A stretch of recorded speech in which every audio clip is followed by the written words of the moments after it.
U.S. Coast Guard Chief Warrant Officer 4, retired, Keith Raish.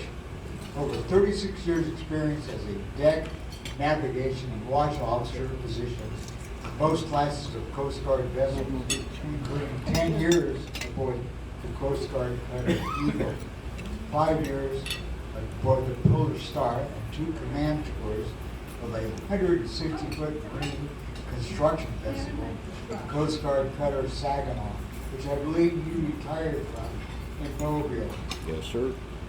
6 months ago.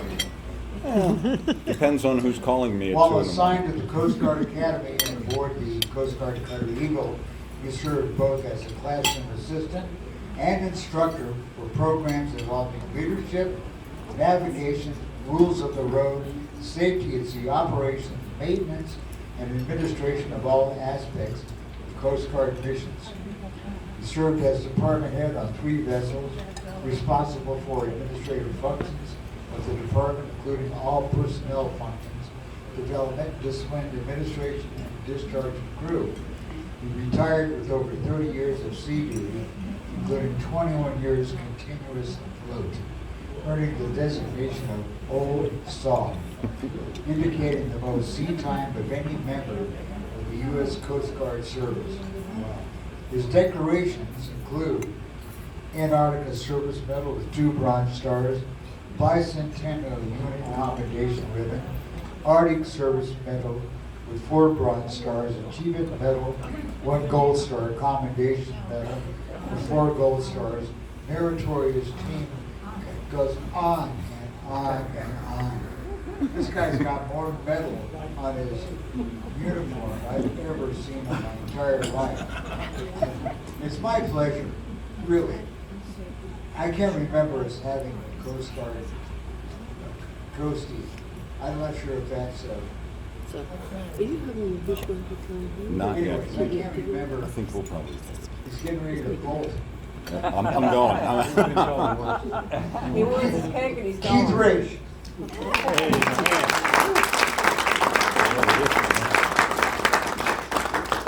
I appreciate that. A whole bunch of kind words. And I don't really think I did anything any different than all of you that wore the uniform hat. You do the jobs that are assigned to you where they're assigned, and you make the most of it along the way. One thing the Coast Guard has always been horrible at, absolutely horrible, is telling our own story. Part of that is I don't get the budget you guys got. What you get for one of those cool Army commercials that are running right now, basically is what I had as my operational, well, I'm being told I'm not holding the microphone right, I guess. Anyway, that's what I had for my operational budget on the cutter. So what I'd like to do is, if you'll bear with me, I'm going to try and tell you the Coast Guard story as I know it and as I experienced it. And I'm also going to do a little bit of bragging along the way. Part of that is because, as honestly, Georgia's senator said it at a function I was at, and I had never expected to hear it come out of anybody higher than me. The Coast Guard is the most bang for the buck the American taxpayer gets. And part of it is because we live up to our name, which is Uncle Sam's Confused Group.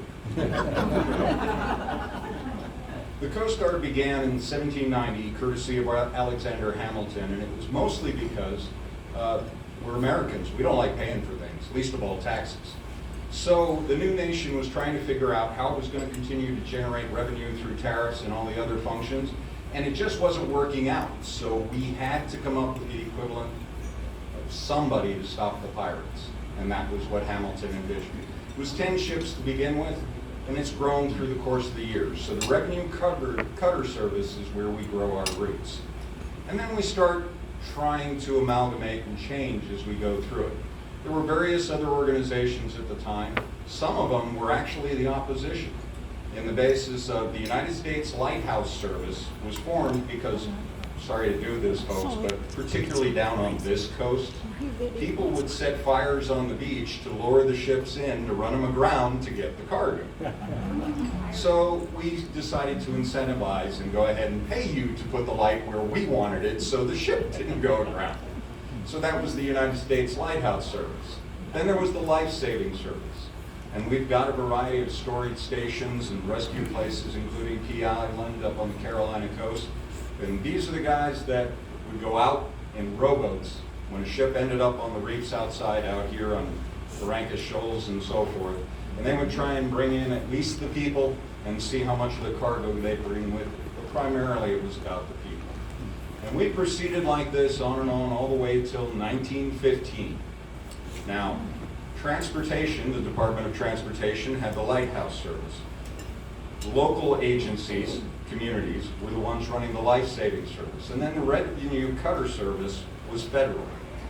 So we all had different ways of playing the same game.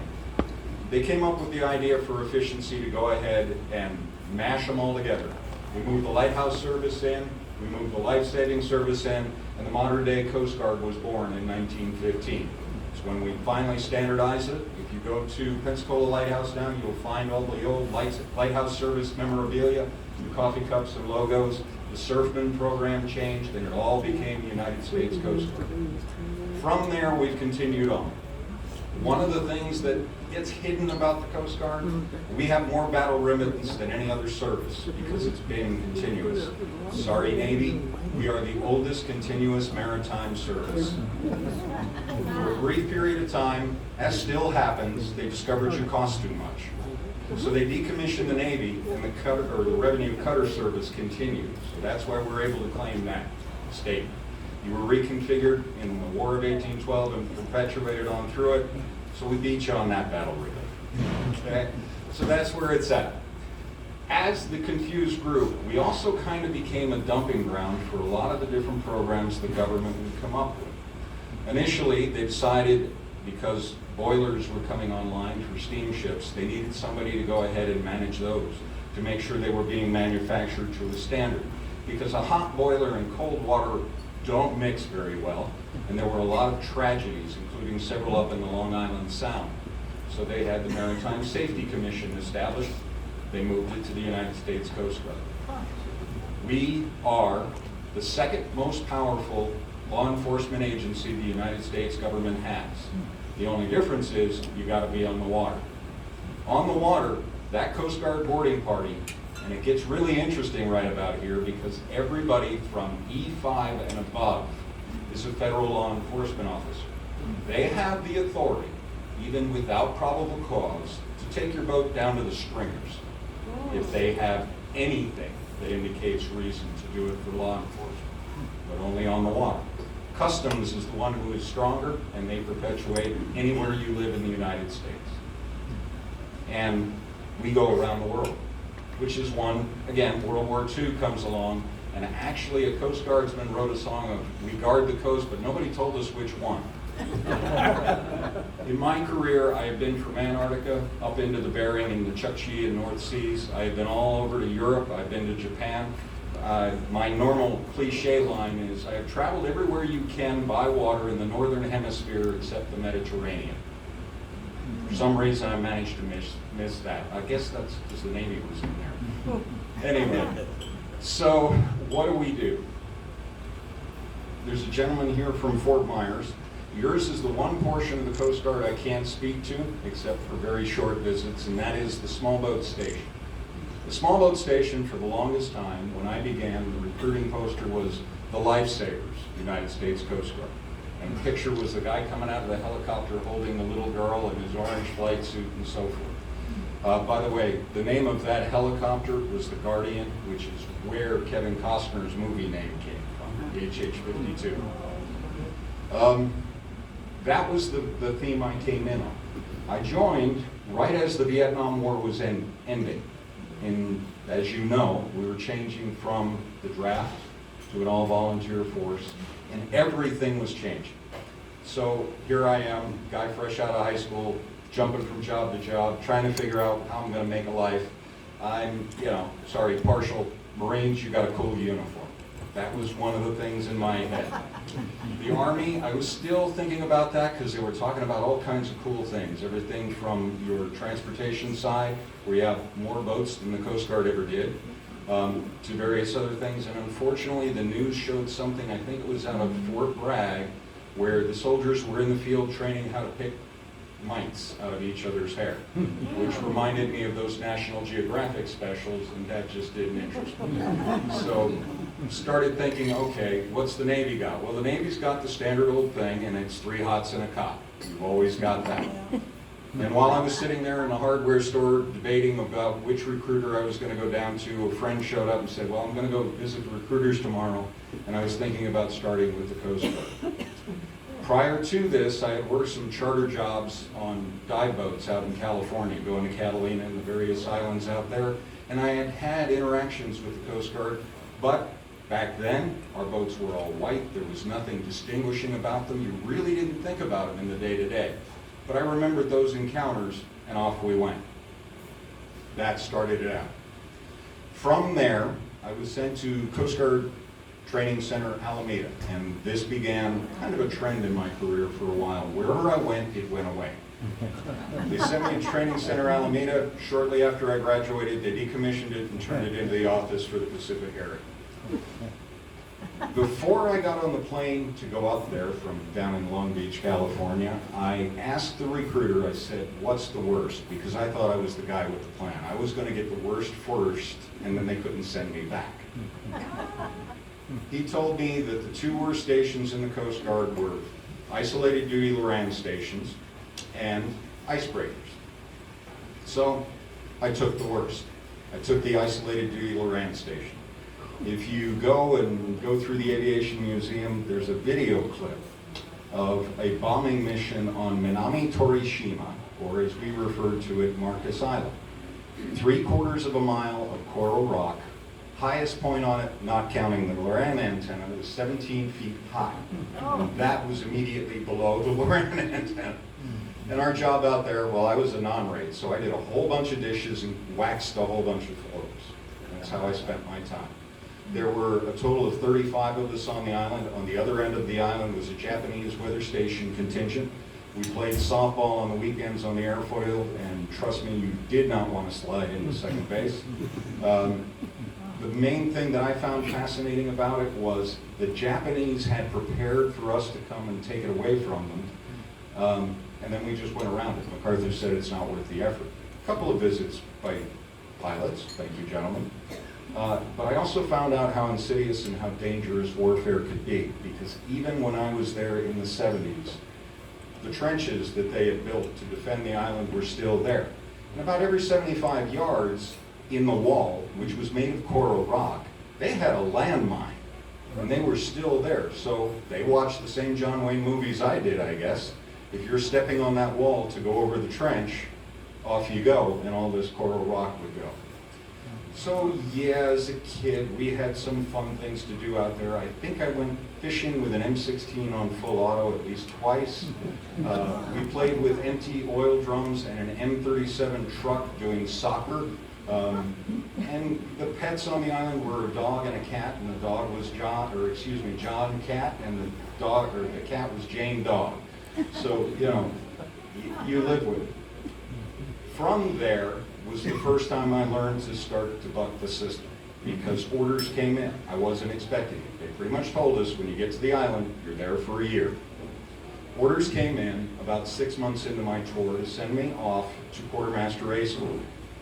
And the command said, no, you're critical.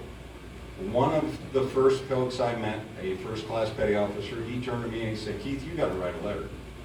He said, you're washing dishes and waxing floors. You're not critical. You're not the technician keeping the signal up. So we did. We wrote it to the command master chief of the district, and next thing I know, I had orders, and surprise, surprise, my first major encounter with the Navy.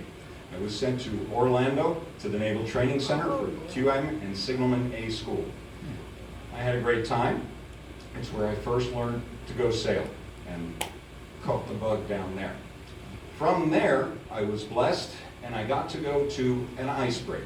So my plans succeeded. I got the worst first. By the way, I won out on the Loran station because it was tropical.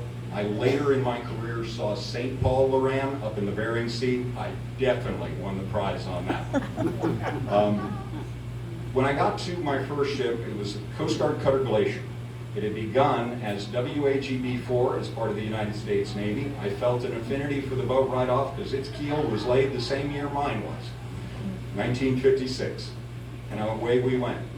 This ship was heavily armored. She had 3-inch ice band down the whole bottom of the hull. It was 3 inches thick, steel. Above that, it was armored. It used to have twin 5-inch turrets and so on all over the boat, because this is in the era as the Cold War is heating up, and the ship was designed to go ahead and be in the Arctic to resupply submarines and defend them while they were up there, because that was the operation platform of choice. Of course, we then started signing treaties, so you couldn't go to Antarctica with all those guns. So they were all taken off, and the ship began its convoluted change to become a science research vessel. The distinction of Glacier was that she had gone to Antarctica every year from her commissioning until 1975 without fail to resupply everybody down there. Now, the sister ships that were operating with her were the Wind and Island class, and they had been built in the 1930s. So she was the hot ticket as far as the time, and I really enjoyed my time. From there, I moved on and I began my first foray into law enforcement.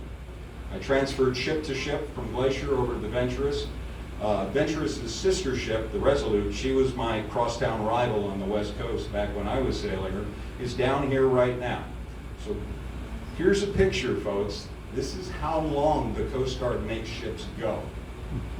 I mean, they are really pushing the efficiency, and I have said on numerous occasions, Coast Guard engineers are my best friend and my worst enemy, because they will do, if you're the captain, they're going to do whatever you need to get that boat underway so the boat looks good up the chain of command. Sometimes that will be bubble gum and baling wire, and that will never get fixed, because once it's running, there's nothing to repair. Okay? So you get used to that and you start figuring it out. From there, I did law enforcement on the West Coast. We did a whole bunch of drug, very little migrant interdiction, and I started to understand the global of what I was seeing in the evening news. Here in the Gulf, we have the advantage of a whole bunch of choke points, where anybody trying to bring anything in here illicitly, we've got places we can stop them. On the Pacific coast, once they leave Panama, they can go in anywhere. And it was very, very interesting to see the process. To a large extent, it also started to jade me on law enforcement, at least drug interdiction, in the basis that here I am in a ship that is older than me, trying to do this very mission, where these gentlemen are buying brand new oil supply vessels out of the Gulf because it was in the glut there where they didn't need them, filling them with marijuana and trying up to the West Coast. As they're bringing up the West Coast, if we find them, they scuttle the ship. They lose the product, they lose the ship, and they could afford that, and I'm trying to do it with a boat twice my age. So it was pretty interesting in that regard. From there, I went ahead and I tried my first tour duty.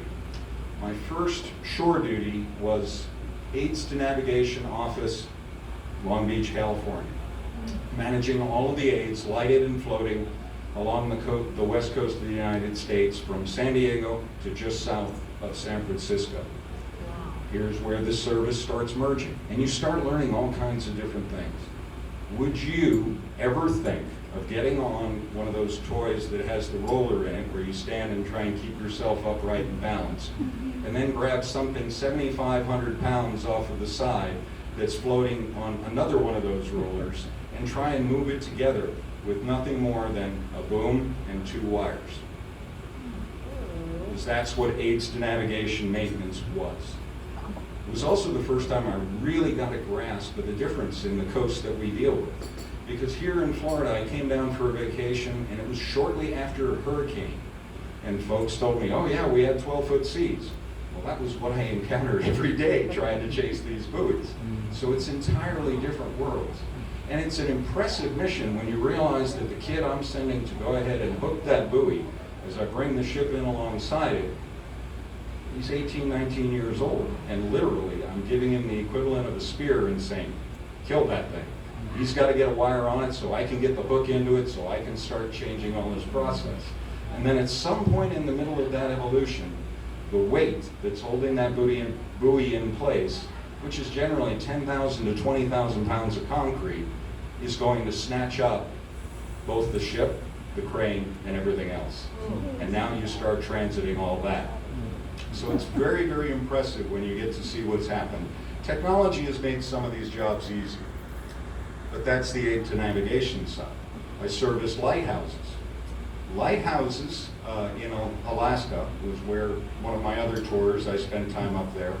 At one lighthouse, we would greet the brown bear at the back door every morning with bacon, just to keep him happy so he'd let us go out to work. And the primary work was remediation of some of the things that we used to use to protect structures that you can't now.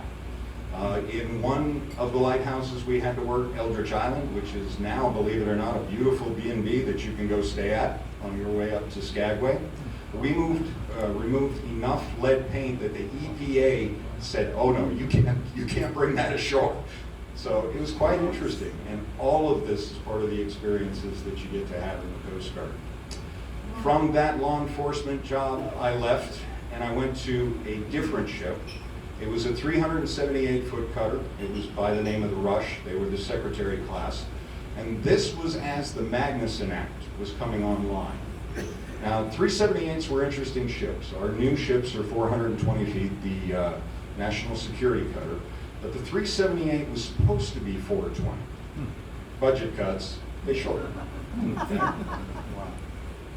The problem they had with those is they didn't think about the period of the seas they were going to have them operating.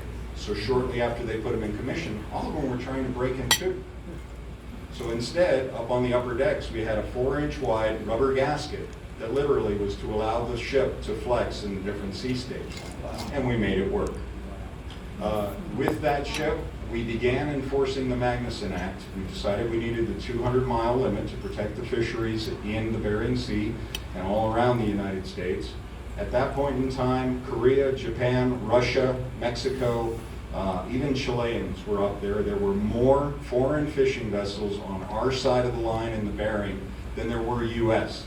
because the fish that they were going after, we as Americans would not eat. So they were depleting this resource on us. The National Marine Fisheries Service said, we've got to get the Magnuson Act and get it in control, but we don't have any boats.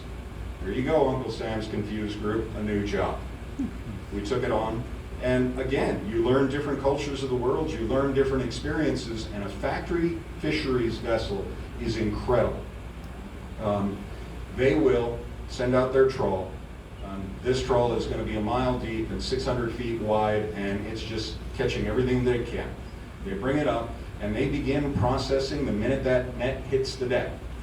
They flash freeze it in what they call flakes, which are about as big as the top of this podium. They weigh 48 pounds each. And when we go in to ensure that they're not taking fish we told them they couldn't, and that they're reporting properly what they are taking, you have to do volumetrics. So build yourself a box, now climb in the box, and then figure out how much is in that box. When you're doing this, it's 28 degrees. The flake is 48 pounds, and you're literally tunneling through the fish hole, moving these flakes out of your way to make sure they haven't gotten something buried. We had 3 seizures on my very last law enforcement cruise. We brought them all the way back to Kodiak. The fines were assessed, the captain was fired. That particular ship, or those particular ships, were back on the fishing grounds before we were. It's the way the contracts work between the nations. But you learn these different things as you go along in the process. From that ship, I said, I want to see what the small boat Coast Guard is like. I didn't make it. But I made it down to a patrol boat. I made it down to a 95-foot patrol boat out of MOAA Bay, California.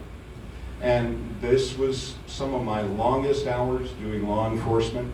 I learned stealth tactics. We did all kinds of stuff that today probably would not be allowed in the process of trying to stop drug deliveries. Through the course of it, we stopped 2 boats, not so much from making the delivery, but from ever doing it again. They managed to get around us. If anybody knows where Hearst Castle is, They got around us. We were just off of the coast, a little south of them. They got around, and when they found out we were in the area, they just ran the boat aground. They were able, because Highway 1 was right there, to offload and be gone before anybody could show up. But this is now into, 1982, 1983, the rules are changing. President Reagan is now in office, the military is about to see all kinds of different changes, and now the Coast Guard is becoming a small service and more, because we have all of these other missions. At the same time, some of this is going on elsewhere. We're having, I think it was, the Exxon Valdez hadn't happened yet. It was the Argo Merchant up here on the East Coast. There were various other oil spills. I had the unique misfortune of having to deal with the Sanzania 2, which blew up in Los Angeles Harbor.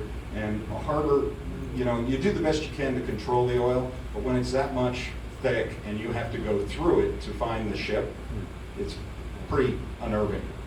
So I dealt with all of this. So I'm seeing environmental protection, I'm seeing drug interdiction, I'm seeing marine wildlife protection. And of course, along the way, I'm also seeing search and rescue. One of my favorite stories when it comes to search and rescue is on this patrol boat. We get a call that a sailboat is out in distress. It's a sailing school. This is a 90-foot Baltic ketch. They've been out, they popped the mast, everything is going weird for them. And at this point, literally, I'm on a ship, I have a ram and a radar. That's all I have. They don't even have that. They're giving me their best guess off of DR as to where they are. So we're going out and we're looking for these folks.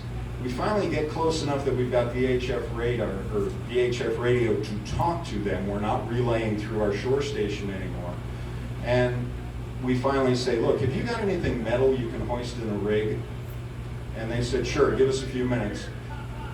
The captain found a huge cast iron skillet and ran it up the mast, and that thing popped up on the radar like an aircraft carrier. So we were able to get them and tow them back in and keep them afloat, and it all worked out very well. So all of these missions are involved in my career. Then came what to me was the gem. In 1987, various things were going on politically. The Coast Guard is becoming a little bit more popular, and Congress is starting to notice that our fleet is aging out. The patrol boat I was on was commissioned in the 50s. The buoy tender I was on was commissioned in 1943. On and on and on, they were starting to see that it's really hard to get parts for these things. So we were starting to try and fund new craft. And at that point in time, we were going to be getting new patrol craft, the 110-foot island class patrol boat. Those were purchased, and we were doing fine. And then somebody in a congressional hearing went, by the way, if you're getting all these new boats, weren't you supposed to be decommissioning boats over here? And we basically got called out, and suddenly my patrol boat got decommissioned out from under me. It became a blessing in the basis of that set me up to go to the United States Coast Guard Academy as an instructor's assistant. I arrived up in New London, Connecticut in 1987. At that point, I had 2 5-month-old boys. 5-month-old boys, 3 large dogs, 2 horses, an iguana, and 3 cats. So I moved from Morro Bay, California to New London, Connecticut with that. You can imagine what a fun guy I was by the end of that trip. But I got to go to the academy, and now I'm starting to meet officers in the forming stage. Okay? These are supposedly the best of the best. They're fresh out of high school. It doesn't take a senatorial appointment. They have to achieve to get to the Coast Guard. So they achieve, they get selected, they make it in there, but buddy, they're college students. That's all they really are. And unfortunately, at that point in time, the deans, the academics, were more in charge than the military side. So as we were seeing misbehavior from the cadets and trying to correct it, at this point, I'm a chief petty officer, by the way, they didn't want to hear that. We had to let them have their experience. One of my favorite cliches is I left them to the worst possible consequence, which is the results of their own actions. We've ended up with helicopter parents at the Coast Guard Academy now. So it's pretty interesting to see. But the bulk of the men and women that I got to work with, they were very, very good. They were very focused, they were very specialized. Those that knew they wanted to fly, there was nothing I could do to convince them how good it is at sea. Those that wanted to be in marine safety or engineering and building things, that's where they went. And it went on beautifully for them. There was one downside to that particular period of time, and that was the Australian centennial. And Eagle was about to take this fantastic cruise around the world, and I missed it by that much. I was the quartermaster who had to stay behind in the bowels of one of the classroom buildings and do all of the chart work and get it ready to send out to them. So that's what I was doing through that. And I joined Eagle for the first time upon her return. I joined down in Miami and sailed home with them and began the process of learning the ship. I assume everybody's seen it. I don't know if you had the opportunity to sail it, but whether it's just a cruise into the port or one of the opportunities that they provide for a multi-day, please, there is nothing quite like a tall ship to show you the world. From there, it worked out that I was going to, well, at this point, I've been a chief petty officer for a fair number of years, and I'm to the mindset Coast Guard says we're done with him. He's just a sailor and he's boring. So 16 years as a chief petty officer, and then, or excuse me, when I reached my 16th year as a chief petty officer, 8 years as a chief, here comes promotion, senior chief. Cool, put the star on, go back to work, because I get to keep the job. That's what it worked out to. Tried to get transferred to a different type of ship down in San Diego to get off of, or excuse me, Key West to get off of the beach. They decommissioned it. So I ended up staying there. And then 3 months after that is when I got advanced to warrant officer. I learned something else about the government, and that is that they do try and do the right thing, and I hated them for the first 3 years of my warrant career. Because as a senior chief, there's things that you get paid more than a warrant officer. As a warrant officer, there's things you get paid more than a senior chief. So my pay stub would come in with all of this stuff, and then I'd see the lesser go away. So each time I had to figure it all out, it was pretty interesting, but it did show that they do care about the people and they try and take care of them. So I spent, at that point, my days trying to figure out, am I going back to a 378 on the West Coast, because that was one option, or whether I was going to get to be the bosun aboard Eagle. My commanding officer, a gentleman by the name of David Wood, basically had told me, he said, I'm looking for a guy who's got buoy tender experience, and at that point, my buoy tender experience was administering it and visiting the buoy tenders. So I figured I'm going to the 378. Get up after watch one morning, the door to the head flies open, and my fellow chiefs come in and say, congratulations, bosun. So I became the bosun for Eagle, and I spent 4 years in that run. Made several trips to Europe. I can't remember the name of the Navy vessel that went into Odessa and got all the press for being the first one to go in before the, or after the wall comes down, or just before the wall comes down. We beat you. We went to Leningrad, and that was entertaining because the Navy is asking us to do various covert sampling to find out how much radiation is in the water. Now, how much of Eagle's history do you know? Okay. The first thing about Eagle that I need to let you know, and to me this is one of my prides and it's one of my disappointments. The United States is a maritime nation. We rose to power by how we controlled the seas through the years.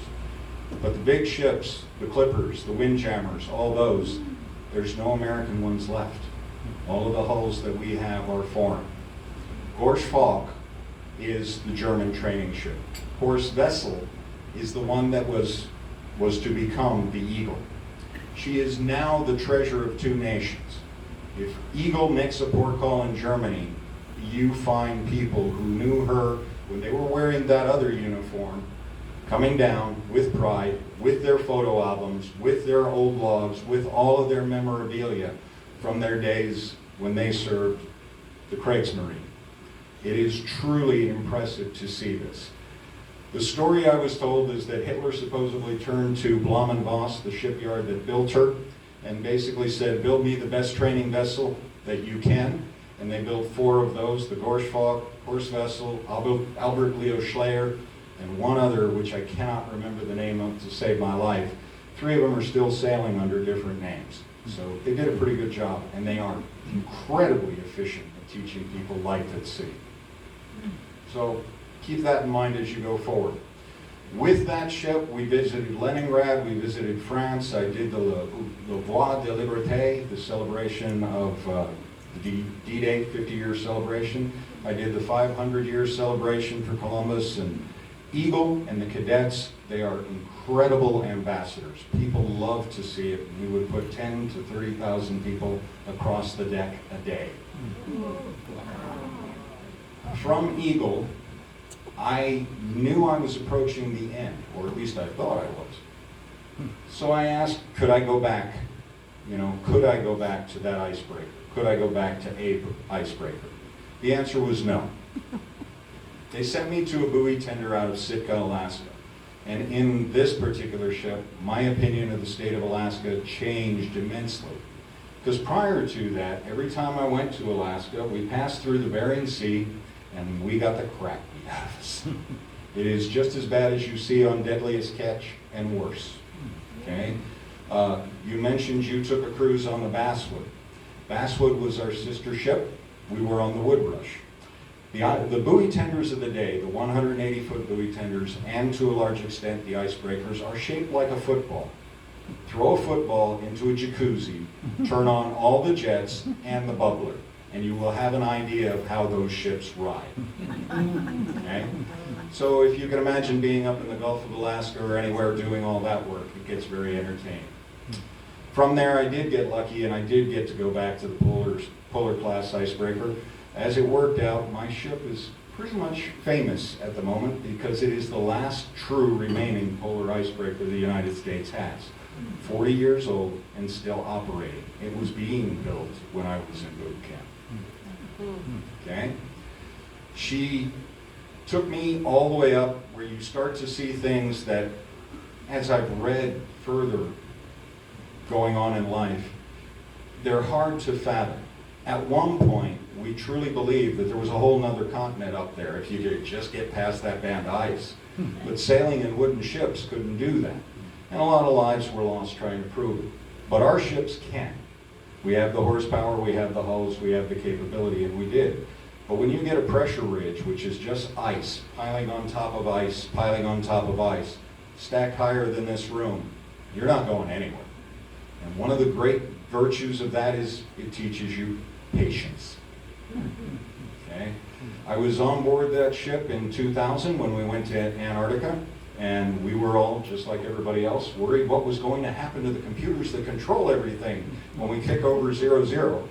And there is actually a quote in the Antarctic paper that says, yeah, I'm just going to turn everything off at midnight because I had that watch and basically play an April Fool's. We did it, nothing happened. So we managed to accomplish that. I will tell you that that ship, to this day, has what we call the come home board. And because it is diesel electric for the propulsion, and it's variable pitch for the propellers, we have what looks like an old operator's switchboard. And if the computer went down, you literally would plug wires in different locations to keep the ship going.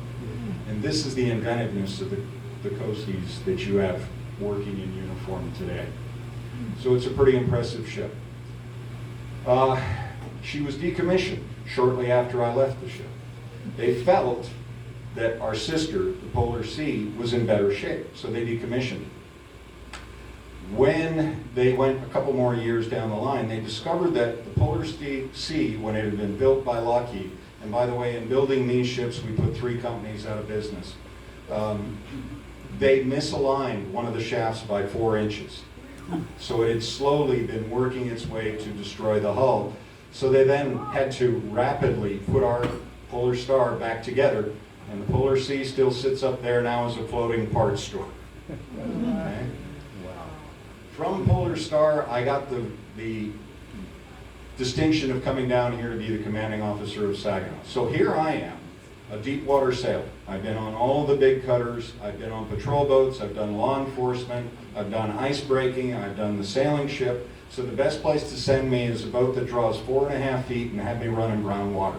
It made perfect sense. I came down here and I love maritime construction. All of the pilings between Gulfport and St. Mark's were my property. And we would come through, and every time a tugboat would knock one down, I'd go behind them and put them back up. We started calling our pilings tugboat toothpicks, just because that's the way they go.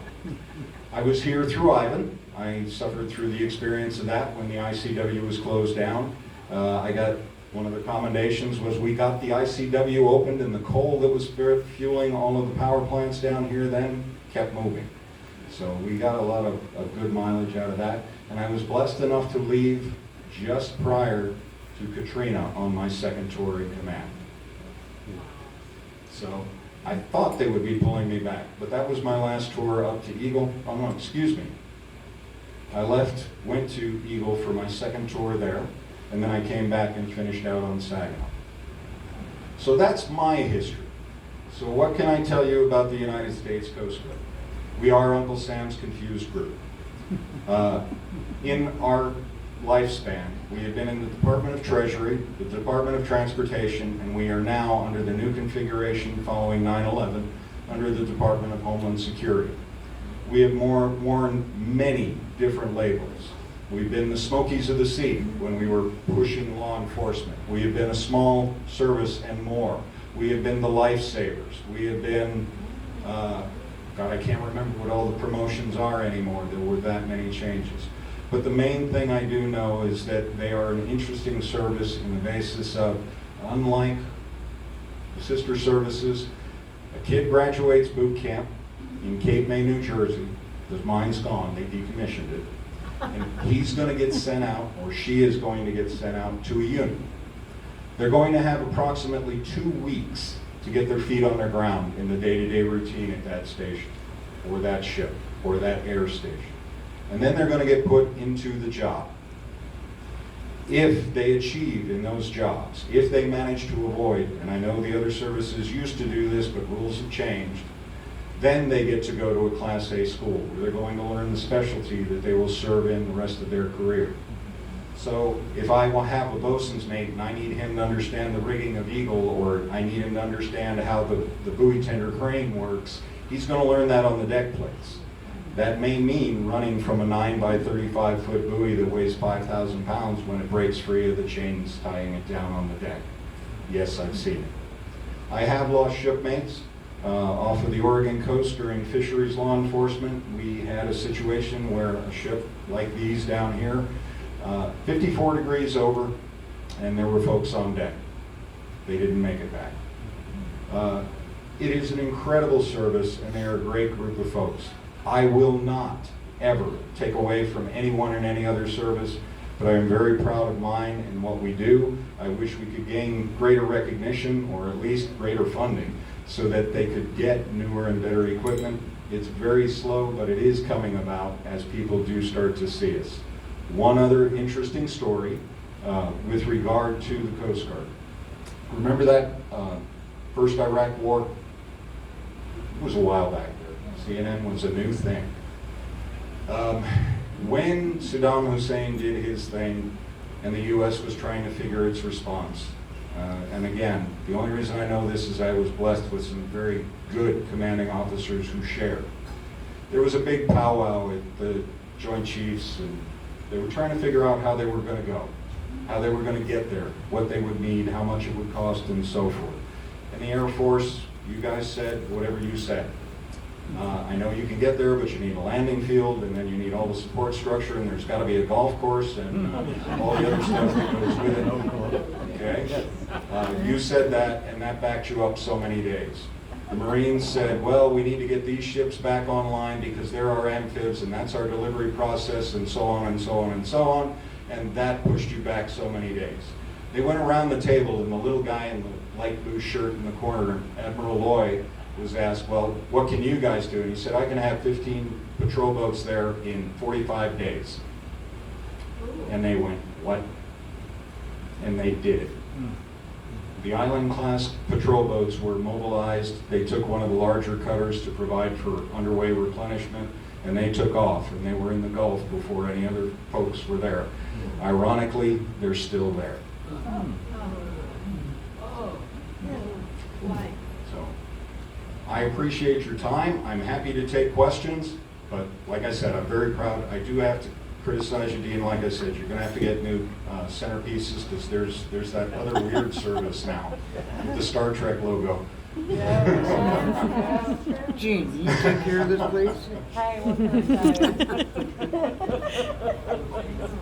Captain Kirk. Any questions? Yes, ma'am. Why is it that the young people today don't really hear all that much about the Coast Guard?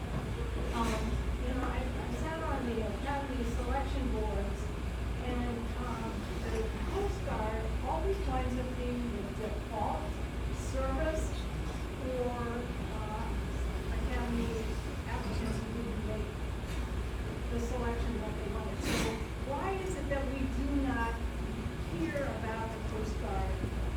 And how much difficulty do we have recruiting? Recruiting currently is not that difficult for the Coast Guard. Some of the policies that are affecting it are. As far as why you don't hear more about the Coast Guard, it's because, I'm sorry to put it this way, but our mission is not flashy. There's not a lot of explosions, there aren't a lot of body counts, there aren't a lot of other things that the news will grab and carry our stories. And unfortunately, the ones that they do catch for us and will make the most mileage out of are our tragedies where we aren't able to get there in time. And then, as I said, the Coast Guard itself is very, very poor at telling its own story. We have tried to get the boat crews, the small boat crews from Fort Myers and everywhere else, to try and video their activities through the course of the day. They run into the same sort of thing you're hearing about body cams. A lot of people don't want to be where the boss has got that much knowledge of what they're doing, so they avoid that. And as far as recruiting to the academy, I can tell you I do everything I can. I try and steal from the Navy almost daily over there at the Marina. Part of the Coast Guard's problem is it does not have that kind of appeal because people don't see it that way. My choice was made because we were right at the end of the Vietnam War. Military wasn't all that popular, but I had been raised on John Wayne and all the other values of the 60s and 70s. You come out of high school, you either go right to college or you go in the service and then you go to college. I never made the second half, I just stayed in the service. But you don't have that same appeal or that same flash. How to fix it, I have no idea.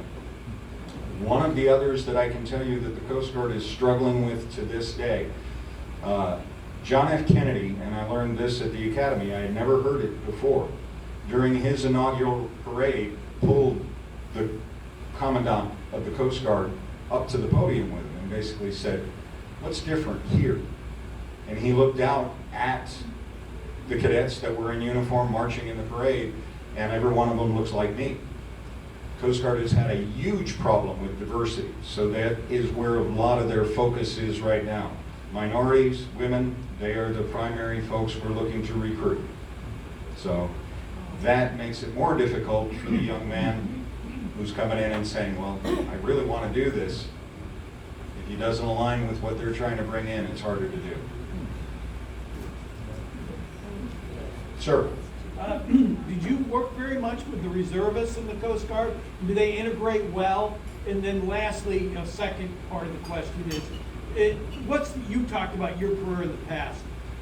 Where's the Coast Guard going? Is it found its permanent home as Homeland Security? That part, okay, again, my information in this is largely dated. I've been out 10 years now.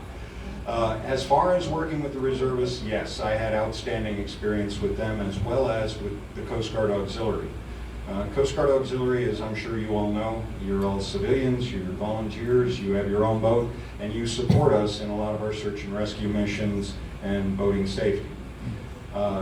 In truth, without the reservists and the auxiliary, we are still sorry to keep using the old cliche, smaller than the than the New York City Police Department. The current is 41,992. We just can't get to 42,000. Funny story on that one too. What the future for the Coast Guard is. When we were being merged into the Department of Homeland Security, I thought that our elected officials were all smart people. An E5 in uniform is a chief law enforcement officer. And GS9 customs officer is a lot more expensive. This is the first time the Coast Guard has been in a first-tier organization in its history. So it's in the middle of all the growing pains to figure out how to play in big government. We also are an organization that in the 90s tried the Deming management method and tried to operate not for profit, but continuous improvement and all that, to the point where we were literally figuring out how many rolls of toilet paper to get through a year. What the future for the Coast Guard is really, I would say, depends on the American citizen. The Coast Guard that I knew, the Coast Guard that I grew up through, you still see it on the Weather Channel, Coast Guard Alaska. And that's mostly because there's nobody competing with us up there. There's no SEATO, there's no Boat US. Even the states and counties don't have the resources the federal government can throw at it. So they're going to be around for a while. As far as where we're going for the rest of it, I cannot say. The missions continue to change and change very rapidly.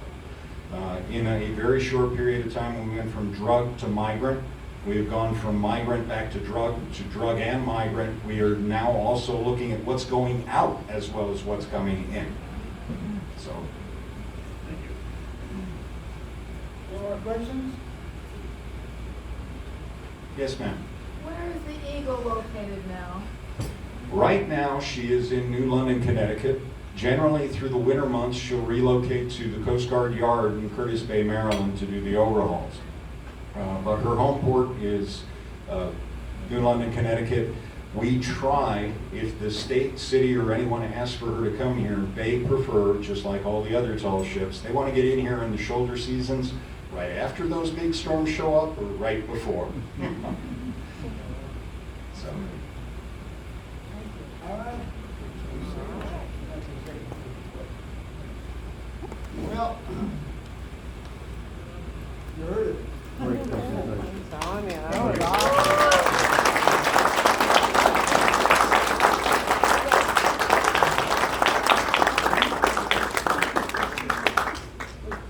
Guy's got a grip. All in line on Eagle. All right, hold on for a second, Bobby. We're not. You want to give a real quick.